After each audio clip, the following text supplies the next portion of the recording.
नमस्कार बच्चों, कैसे हैं आप सब। आशा करती हूँ आप सभी अच्छे होंगे, स्वस्थ होंगे, खुश होंगे और अपनी पढ़ाई भी अच्छे से कर रहे होंगे। तो जैसा कि आप सभी जानते हैं, मैं हूँ आपकी हिंदी की अध्यापिका और मैं स्वागत करती हूँ आप सभी का आईसीटी वर्चुअल क्लासरूम में। और आज हम यहाँ पर एकत्रित हुए हैं पढ़ने के लिए क्लास 10th की हिंदी। क्लास 10th की हिंदी में हम यहाँ पर पढ़ रहे हैं अपनी क्षितिज पाठ्य पुस्तिका भाग 2 का चैप्टर बाल गोविंद भगत। और इस पाठ को लिखा गया है राम वृक्ष बेनीपुरी जी द्वारा, जिनके बारे में हमने लास्ट सेशन में ही यहाँ पर डिस्कस कर लिया था और उनके जन्म, उनकी रचनाओं और बाकी उनकी भाषा शैली के विषय में हमने यहाँ पर डिस्कस किया था। और साथ ही मैंने यहाँ पर पाठ के विषय में भी बताया था कि क्या विषय वस्तु है इस पाठ की। तो देखिए यहाँ पर आपको जैसे मैंने बताया कि यहाँ पर बताया गया है कि जो बाल गोविंद भगत है वो एक गृहस्थ साधु है। क्या है? गृहस्थ साधु है। तो यानी कि यहाँ पर साधु के विषय में बताया गया है कि साधु कौन होता है। और देखिए यहाँ पर कहा है कि साधु वो नहीं होता कि जो वेशभूषा से साधु साधु बन जाए, यानी कि अगर उसने गेरुए कपड़े पहन लिए, अगर उसने बड़े बड़े जटाजूट रख लिए, या उसने अपने पैरों के जो जूते चप्पल हैं वो त्याग कर खड़ाऊं धारण कर लिए, तो वो साधु नहीं होता। साधु होता है जिसने मानवीय सरोकारों को से जो ऊपर उठ गया हो। ठीक है, तो इस तरह से यहाँ पर जो बाल गोविंद भगत हैं उन्हें गृहस्थ साधु कहा गया है। गृहस्थ साधु उन्हें क्यों कहा? जैसे मैंने आपको यहाँ पर उनके बारे में काफी सारी चीजें डिस्कस की थी लास्ट सेशन में। जैसे मैंने बताया कि उनका प्रॉपर एक परिवार है, जिसमें उनकी पत्नी के बारे में तो शायद ज्यादा जानकारी नहीं है, क्योंकि शायद उनकी पत्नी की मृत्यु पहले ही हो चुकी थी, लेखक बता रहे हैं। और वो कहते हैं उनका एक बेटा है, उनकी एक पुत्रवधू है, यानी कि एक बहू भी है, और साथ ही एक अच्छा खासा साफ सुथरा घर है उनके पास। थोड़ा बहुत खेती बाड़ी भी है उनके पास, जिसको वो करते हैं, यानी कि जिसमें वो अपना पूरा समय देते हैं। और दूसरी बात, वो एक तरह से कबीर के बहुत बड़े भक्त हैं, कबीर दास जी के भक्त हैं। कबीर पंथी टोपी पहनते हैं और कबीर दास जी के जो मंदिर है वहां पर जाते हैं, मठ जो है वहां पर जाते हैं। और वो भी उनके खेत में, क्योंकि थोड़ा बहुत जमीन उनके पास है जिसमें वो खेती करते हैं, क्योंकि वो गृहस्थ हैं। देखिए यहाँ पर अगर कोई व्यक्ति अपने जो गृहस्थी से संबंधित जो उसकी जिम्मेदारियां हैं, गृहस्थी से जो, देखिए गृहस्थ आश्रम भी एक बहुत बड़ी जिम्मेदारी होती है जिसको इंसान के द्वारा निभाया जाता है। तो अगर कोई भी मनुष्य अपने गृहस्थ आश्रम से जुड़ी हुई जिम्मेदारी भी प्रॉपर तरीके से निभा रहा है, बिना किसी के दिल दुखाए, बिना किसी को परेशान किए, और अपनी जिम्मेदारियों को प्रॉपर तरीके से निभा रहा है, अपने काम को पूरे तरीके से कर रहा है, तो वो भी एक बहुत बड़ी बात होती है।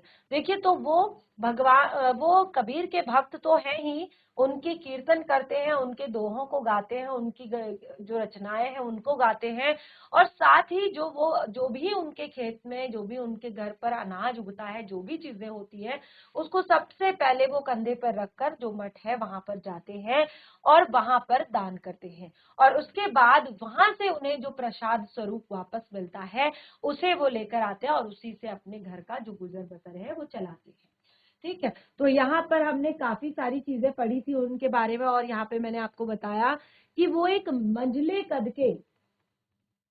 यानी कि बहुत ज्यादा लंबी हाइट नहीं है, बहुत छोटे नहीं है, बिल्कुल मंझले कद के गोरे चिट्टे आदमी है। और एक तरह से उम्र उम्र जो उनकी यहाँ पर दिखाई गई है कि 60 से ऊपर की ही होगी, जो उम्र है वो लगभग 60 से ऊपर की ही होगी। बाल जो है उनके पक चुके हैं, और दाढ़ी जो है एक तरह से बहुत बड़ी लंबी दाढ़ी या जटाजूट बालों में नहीं रखते हैं, यानी कि ऐसा कुछ नहीं है कि प्रॉपर साधु हैं, बहुत लंबी दाढ़ी नहीं है, बालों में जटाजूट नहीं है। तो किंतु उनका जो चेहरा है, उनका जो फेस है, वो हमेशा सफेद बालों से जगमग किए रहता है। फेस, चेहरा जो है हमेशा सफेद बालों से जगमगाया रहता है, यानी कि काफी ज्यादा तेज है उनके मुख पर, बहुत ज्यादा सुंदर जगमगाता हुआ चेहरा है उनका। और कहते हैं बड़े कपड़े बिल्कुल कम पहनते हैं। और देखिए यहाँ पे एक और चीज बताई उनके बारे में कि वो कपड़े बहुत कम पहनते हैं, वो मात्र एक लंगोट पहनते हैं और सिर पर कबीरपंथी टोपी, कनफटी टोपी पहनते हैं, और जब सर्दियां आती है तो उसी के ऊपर वो एक कमली ओढ़ लेते हैं। ठीक है, काली कमली ओढ़ लेते हैं, और उनका चेहरा जो है उस पर हमेशा रामानंदी चंदन लगा हुआ रहता है, और जो नाक के एक छोर से शुरू होता है, नाक के एक छोर से वो शुरू होता है, और फिर औरतों के गले के एक तरह से औरतों के टीके की तरह वो शुरू होता है, और गले में तुलसी के जड़ों की एक बेडोल माला उनके है, गले में तुलसी के जड़ों की एक बेडोल माला है। ऊपर की तस्वीर से, यानी कि ये जो पूरी तस्वीर बाल गोविंद भगत की यहाँ पर बताई गई है, उससे हमें पता चलता है कि बाल गोविंद भगत जो है साधु नहीं थे। यानी कि यहाँ पर जो तस्वीर है उससे हमें ये तो क्लियर हो गया कि वो प्रॉपर तरह से साधु नहीं है, और बिल्कुल साधु नहीं, बिल्कुल गृहस्थ। ठीक है, यानी कि ऊपर की तस्वीर से नहीं माना जाए कि बाल गोविंद भगत साधु थे, नहीं, बिल्कुल गृहस्थ। उनकी गृहिणी का, देखिए ये चीजें मैंने क्लियर की कि उनकी गृहिणी के बारे में तो ज्यादा पता नहीं है, लेकिन उनका एक पुत्र है और एक पोतहू है, और खेती बाड़ी करते हैं, परिवार रखते हैं, और साथ ही और सबसे बड़ी बात है कि वो गृहस्थ साधु इसीलिए कहा है क्योंकि वो साधु की भी सारी परिभाषाओं में खरे उतरने वाले हैं। यानी कि जो एक साधु की परिभाषा होती है, क्या होती है साधु की परिभाषा? देखिए, साधु की परिभाषा है कि सबसे पहले वो कबीर को अपना साहब मानते हैं। देखिए, कबीर को वो अपना साहब मानते हैं, कबीर के गीतों को गाते हैं और उन्हीं के आदेशों पर चलते हैं, कभी भी झूठ नहीं बोलते हैं, अपना व्यवहार खरा रखते हैं, किसी से भी दो टूक बात करने में संकोच नहीं करते, किसी से भी खामखा झगड़ा मोल नहीं लेते, किसी की भी चीज बिना पूछे छूते नहीं है, और ना ही व्यवहार में लाते हैं। और देखिए, ये सारी चीजें जो कि एक साधु, यानी कि जिसको किसी की चीज से कोई लालच ना हो, किसी की वस्तुओं पर कोई अपना अधिकार वो ना जमाता हो, और अपने आप को सच्चा ठहराने के लिए कभी झूठ ना बोलता हो, तो ये सारे गुण उनमें थे। क्योंकि वो कबीर को अपना साहब मानते थे और उन्हीं के गीतों को गाते थे, उन्हीं के आदर्शों पर चलते थे, उन्हीं के आदेशों पर चलते थे, जिस तरह के आदेश कबीर देते थे, और वो कभी झूठ भी नहीं बोलते थे और अपना व्यवहार खरा रखते थे। खरा यानी कि साफ सुथरा, अपना व्यवहार हमेशा सबके साथ खरा रखते थे, साफ सुथरा रखते थे, किसी की चीजों को नहीं छूते थे बिना पूछे, ना ही किसी की चीजों को अपने व्यवहार में लाते थे। और कभी कभी वो इतने इस नियम को इतनी बारीकी में ले जा लेते थे कि लोगों को कौतूहल होता था, यानी कि लोगों को आश्चर्य होता था कि कोई व्यक्ति, एक साधारण मनुष्य, एक आम इंसान अपने इतने सारे नियमों का पालन कैसे कर सकता है। क्योंकि जब हम समाज में रहते हैं तो हमें बहुत बहुत सारी चीजें करनी पड़ती हैं। कभी कभी हमें किसी अच्छी बात को समझने के लिए कभी झूठ भी बोलना पड़ता है, बहुत सारी चीजें होती हैं। लेकिन जो यहाँ पर बाल गोविंद भगत थे, उनके जो आदर्श थे, उनके जो नियम थे, वो इतने पक्के थे कि वो कभी भी लोगों को एक तरह से लोगों को बहुत ज्यादा आश्चर्य होता था कभी कभी कि ये कैसे कर लेते हैं।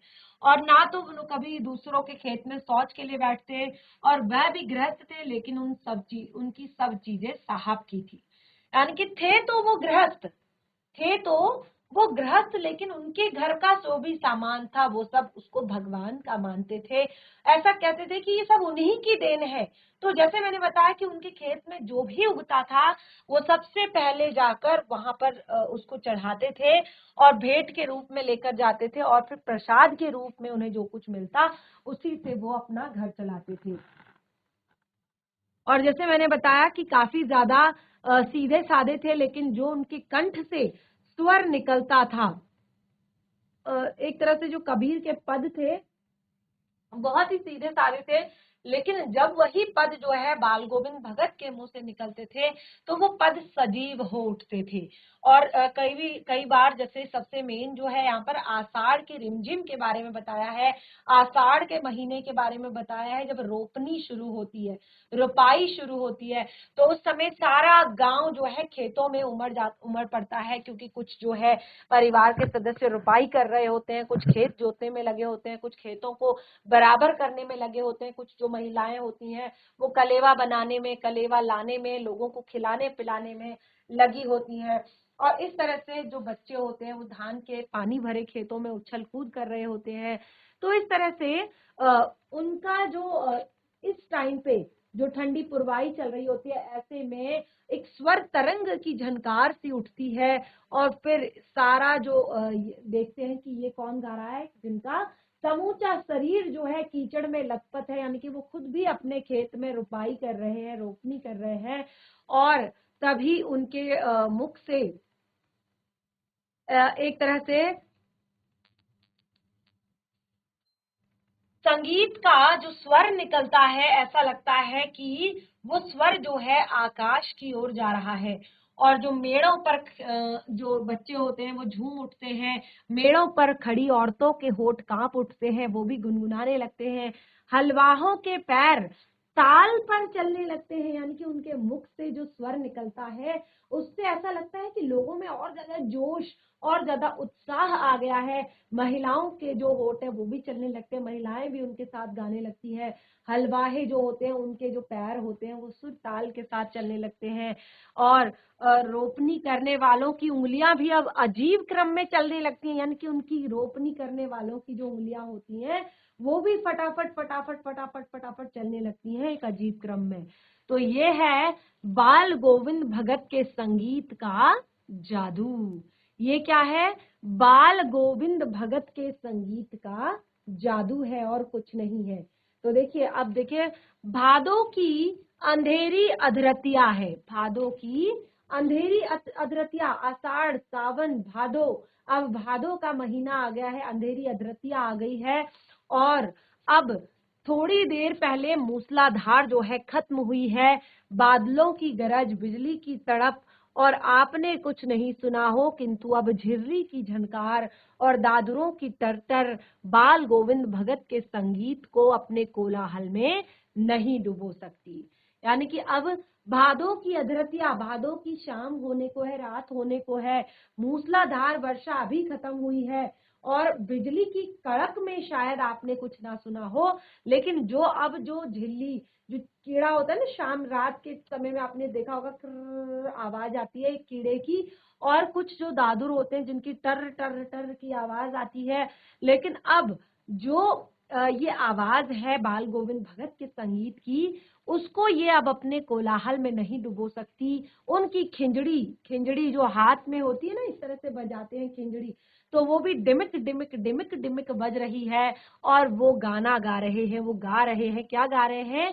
गोदी में पियवा चमक उठे सखिया, चिहक उठे ना।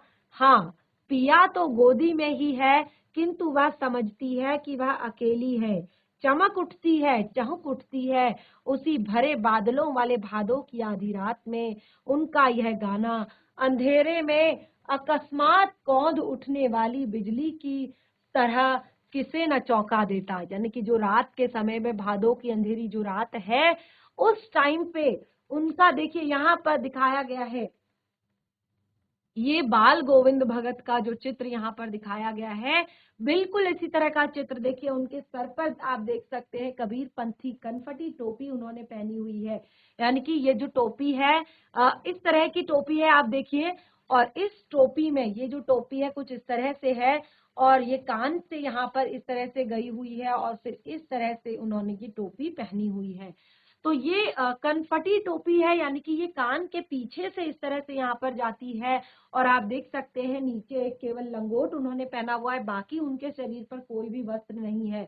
और ऊपर से आप देख सकते हैं उन्होंने एक काली कंबली जरूर ओढ़ी हुई है, ठीक है ना। और हाथ में उनके, आप देख सकते हैं बाकी सभी लोग उनके साथ जो है खिंजड़ी बजा रहे हैं, और वो भी साथ में जो है यहाँ पर ढपली को बजा रहे हैं।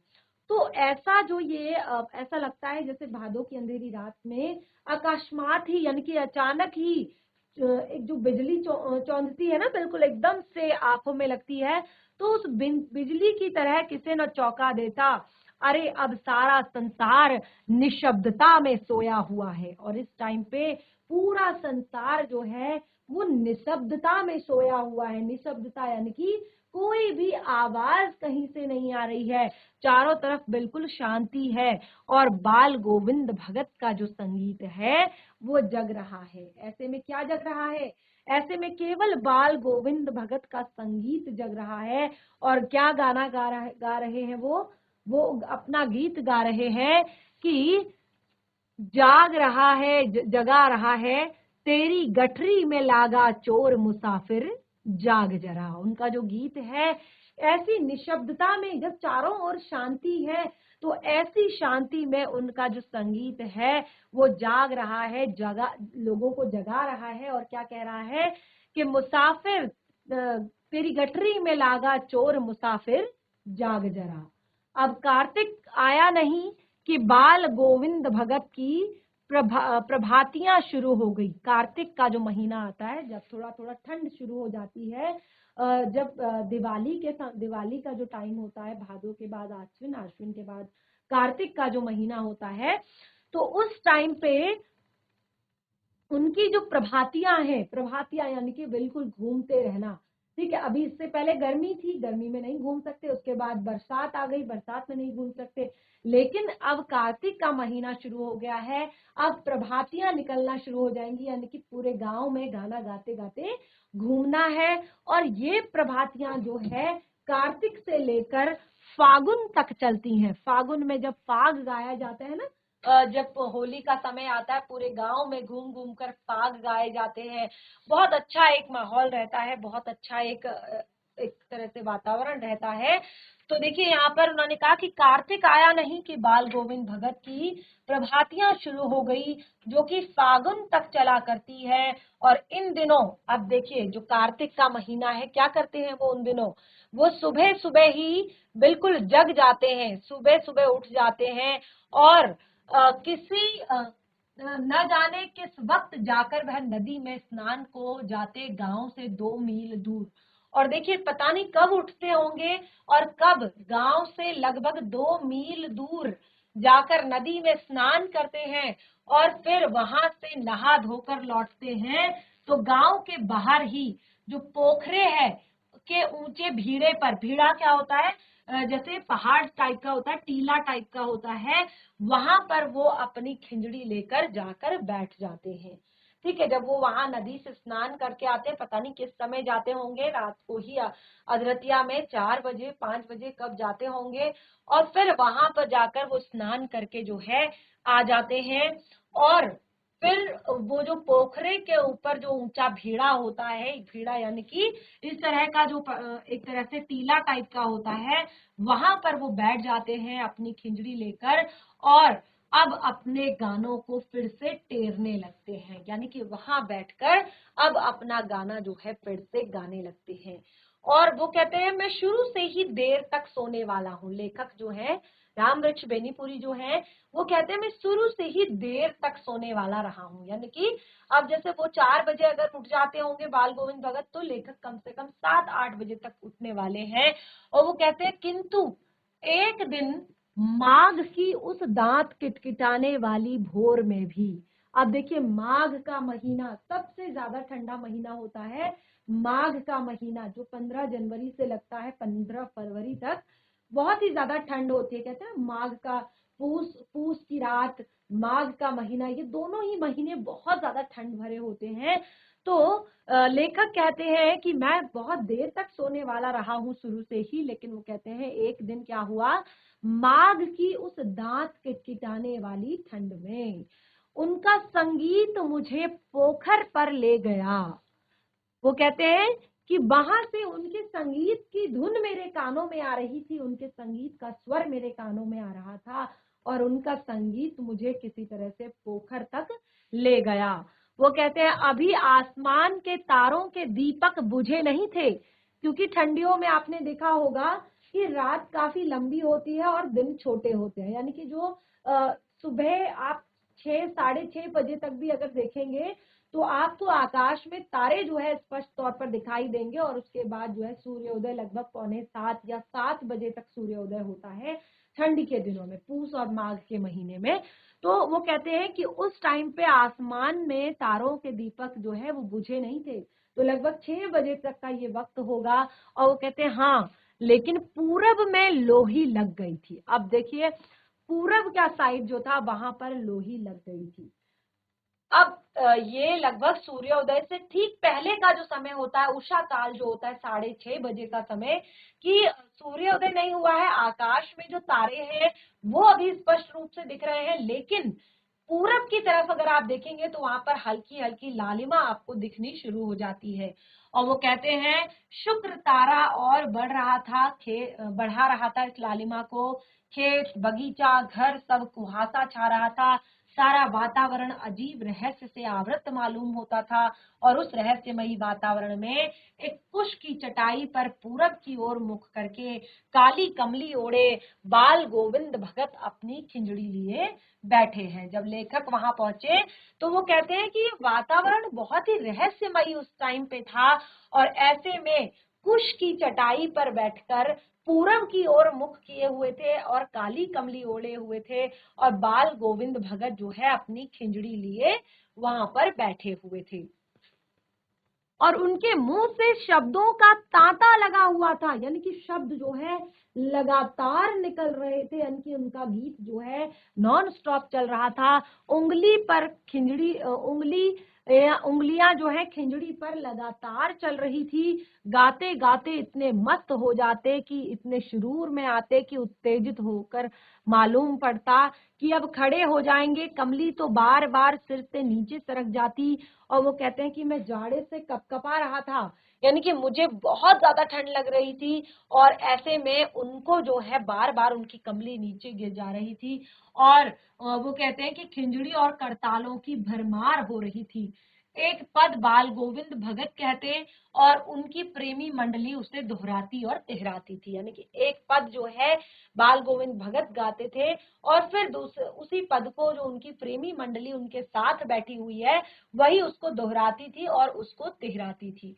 और वो कहते हैं कि धीरे धीरे स्वर ऊंचा होने लगता एक निश्चित गति से, और फिर ताल स्वर के चढ़ाव के साथ श्रोताओं के मन भी ऊपर उठने लगते। यानी कि जब एक होता है ना, संगीत जो है हमारे मन की सीमा को पार कर देता है, तो फिर हम क्या करते हैं, हमारा शरीर जो है अपने आप जो है उठ जाता है, और फिर सारे जो मन जो है नृत्यशील हो जाते हैं, सारा आंगन जो है संगीत से ओतप्रोत हो जाता है। तो इस तरह से उन्होंने अब बाल गोविंद भगत के संगीत साधना का चरम उत्कर्ष उस दिन देखा जिस दिन उनके इकलौता बेटा मरा था। तो देखिए यहाँ पर वो बताते हैं कि बाल गोविंद भगत के संगीत का चरम उत्कर्ष, यानी कि उनके संगीत के उत्कर्ष की सीमा उन्होंने उस दिन देखी जिस दिन उनके इकलौते बेटे की मृत्यु हुई थी। अब देखिए वो यहाँ पर गृहस्थ साधु उन्हें क्यों कहा है, उसको भी, ये चीज भी यहाँ पर आपको क्लियर हो जाएगी। तो वो कहते हैं उनका जो इकलौता बेटा था वह कुछ सुस्त और बोदा सा था। सुस्त यानी कि थोड़ा ढीला सा रहता था और थोड़ा सा मंदबुद्धि सा था, किंतु इसी कारण बाल गोविंद भगत उसे और भी मानते थे।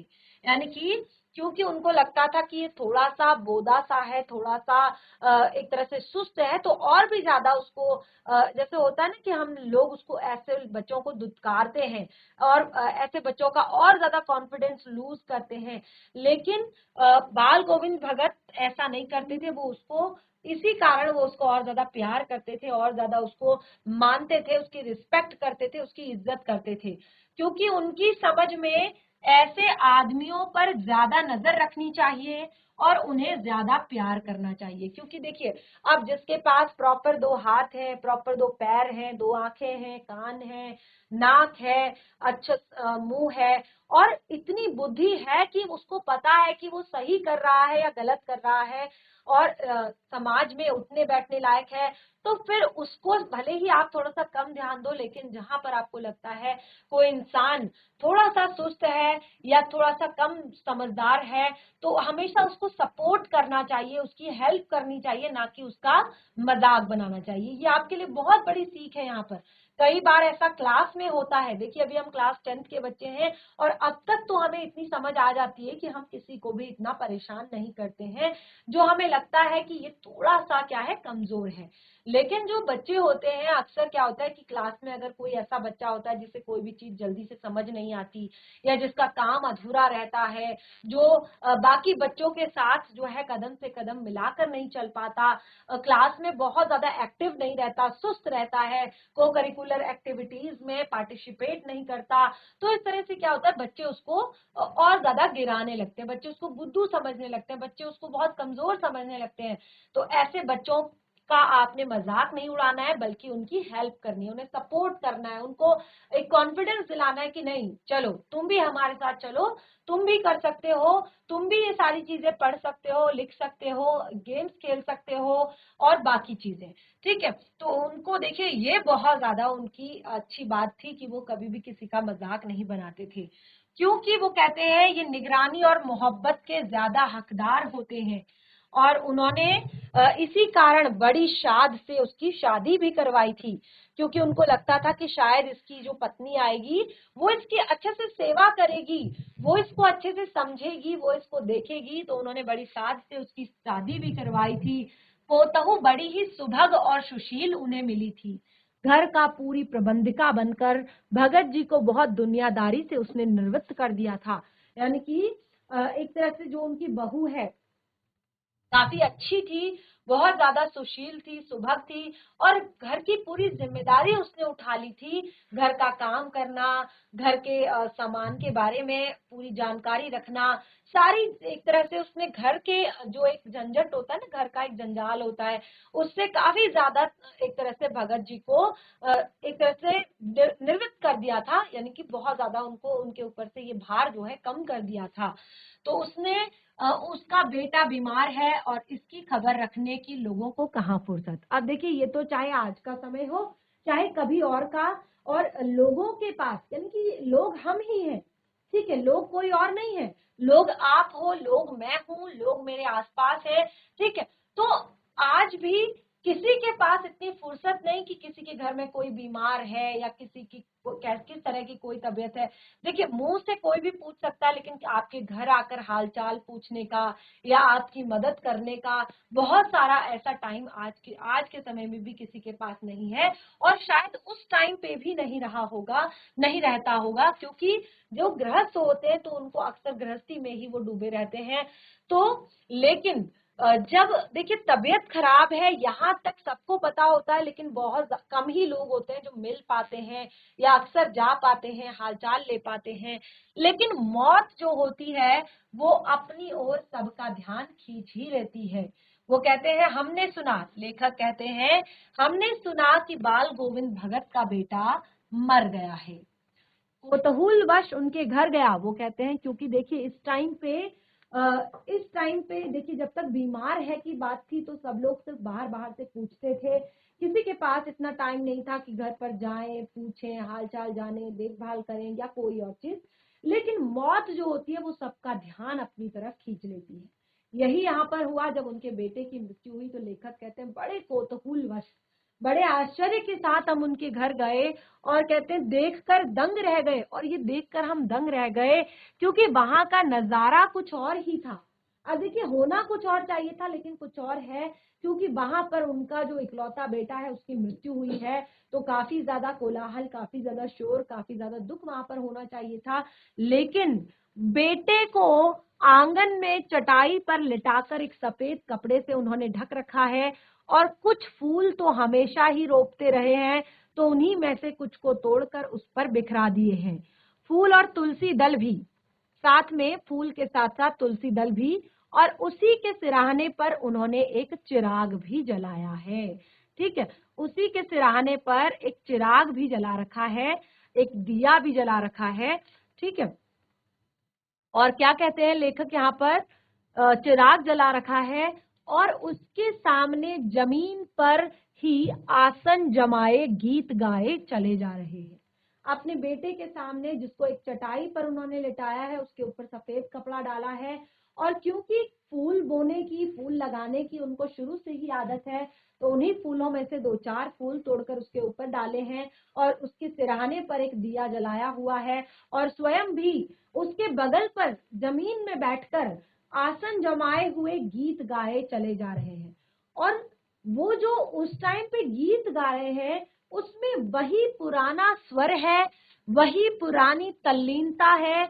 घर में जो पोतहू रो रही है, जिसे गांव की स्त्रियां चुप कराने की कोशिश कर रही हैं। अब देखिए, क्योंकि पुत्र वधू है जिसके पति की मृत्यु हो गई है, तो अब वो रो रही है और गांव की स्त्रियां उसको चुप करा रही हैं।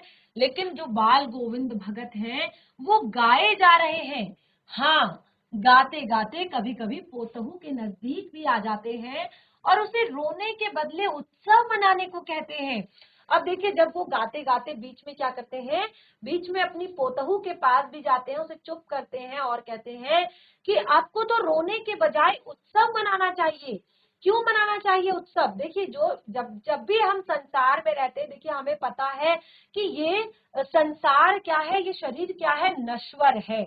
यानी कि जो संसार में आया है, देखिए साधु के अंदर एक मेन चीज होती है कि उन्हें तभी वो सारी चीजों को त्याग कर पाते हैं, सभी सारी चीजों को छोड़ पाते हैं, सभी लोभ मोह काम क्रोध से दूर हो पाते हैं, क्योंकि उनको जीवन का जो परम सत्य है उसका ज्ञान हो जाता है। और जीवन का परम सत्य यही है कि एक दिन हमने इस नश्वर शरीर को छोड़कर जो है, यहीं पर छोड़कर इसे चले जाना है, और साथ में जाएंगे हमारे कर्म। हमने जो कर्म किए हैं, अच्छे या बुरे, या जो भी हमने लोगों के साथ बिहेव किया है, जिस तरह का हमने लोगों के साथ व्यवहार किया है, तो वो कहते हैं कि ये तो नश्वर शरीर है। और जो सबसे मेन चीज होती है आत्मा, वो आत्मा जो है परमात्मा के पास चली गई है। एक विरहनी जो अभी तक, यानी विरहनी कौन होती है? जो अपने प्रेमी से दूर हो गई है, ठीक है ना। तो एक विरहनी अपने प्रेमी से जा मिली है, यानी कि हमारा मेन उद्देश्य, हमारे जीवन का मेन लक्ष्य है वो प्रभु के चरण, भगवान के चरण। कहते हैं ना कि मोक्ष प्राप्त हो गया, कहते हैं कि भगवान उनकी आत्मा को अपने चरणों में स्थान दे। ये क्यों कहते हैं हम? क्योंकि यहाँ पर जैसे भी जो कुछ भी कर्म किए हैं, जो कुछ भी किया है, लेकिन अंत में सभी चाहते हैं कि उन्हें मोक्ष की प्राप्ति हो, उन्हें भगवान के चरणों में स्थान प्राप्त हो। तो वो कहते हैं कि तुम रो क्यों रही हो? ये तो उत्सव मनाने का समय है। ये बेकार सी जगह है जहां पर सब लोग लड़ते रहते हैं, सबके अंदर लोभ है, मोह है, काम है, क्रोध है, लालच है, सब कुछ है। तो ऐसी ऐसी जगह पर रहने से तो अच्छा है कि जो आत्मा है, ये शरीर नश्वर था, ये खत्म हो गया, जो आत्मा है वो परमात्मा से जा मिली है। एक विरहनी जो अपने प्रेमी से बहुत टाइम से बिछड़ी हुई थी, अब वो अपने प्रेमी से जाकर मिली है। तो भला इससे बढ़कर आनंद की बात और क्या हो सकती है? और वो लेखक कहते हैं कि कभी कभी मैं सोचता हूँ कहीं ये पागल तो नहीं हो गए, क्योंकि एक आम इंसान के लिए, एक साधारण मनुष्य के लिए ये सब कहना और ये सब करना बिल्कुल उस टाइम पे तो बिल्कुल बहुत ही अलग बात है। क्योंकि सोच भी नहीं सकते कि अपने फैमिली में किसी मेंबर के साथ अगर कुछ ऐसी घटना हो जाती है।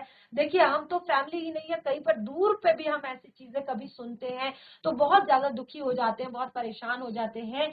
लेकिन ऐसा सोच पाना भी हमारे लिए पॉसिबल नहीं है, तो फिर इस तरह की बातें करना। तो इसलिए लेखक कहते हैं कि कभी कभी मैं सोचता हूँ कि ये कहीं पागल तो नहीं हो गए हैं, यानी कि किंतु लेकिन वह जो कुछ कह रहे हैं उसमें उनका विश्वास बोल रहा है। लेकिन साफ जो उनके मुख से जो शब्द है, साफ पता चल रहा है कि ये नहीं, इनमें इनका विश्वास बोल रहा है। और वह चरम विश्वास जो हमेशा ही मृत्यु पर विजयी होता आया है, यानी कि जो हमेशा ही मृत्यु से ऊपर है, यानी कि वो मृत्यु को कुछ नहीं समझते। उनके लिए मृत्यु कुछ नहीं है, उनके लिए मृत्यु और अच्छी बात है कि जितनी जल्दी हो सके इस संसार से जो है भगवान के पास जाया जा सके। ये नश्वर संसार से, ये ऐसे संसार से जहां पर बिना झूठ बोले, बिना एक तरह से कोई भी ऐसा काम किए हमारी इच्छाओं की पूर्ति नहीं होती, तो ऐसे संसार से ईश्वर के पास जाना ही अच्छा है। तो वो बेटे के क्रिया कर्म में तूल नहीं किया। अब देखिए हमारे यहाँ खास तौर पर जो हमारा हिंदू ट्रेडिशन है, रीति रिवाज है, इसमें बहुत ही अलग तरीके होते हैं किसी भी क्रिया कर्म के, चाहे वो पूजा पाठ हो, चाहे फिर वो मृत्यु के बाद के क्रिया कर्म हो।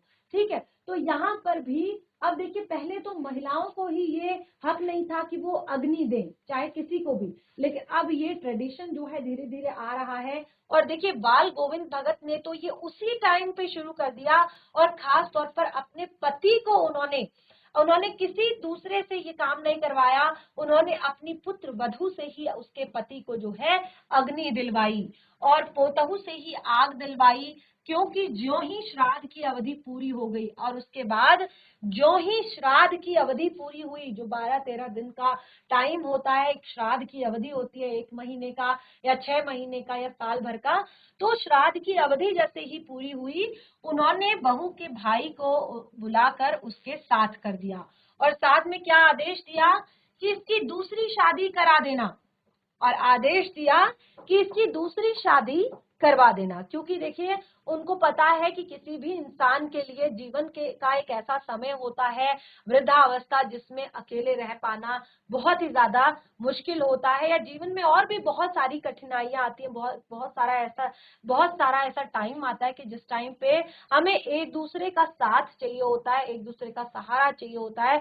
तो उस टाइम पे अगर आपके पास कोई आपका जीवन साथी है, तो आप उसके साथ अपने जो बातें हैं वो शेयर कर सकते हैं, अपनी परेशानियां शेयर कर सकते हैं।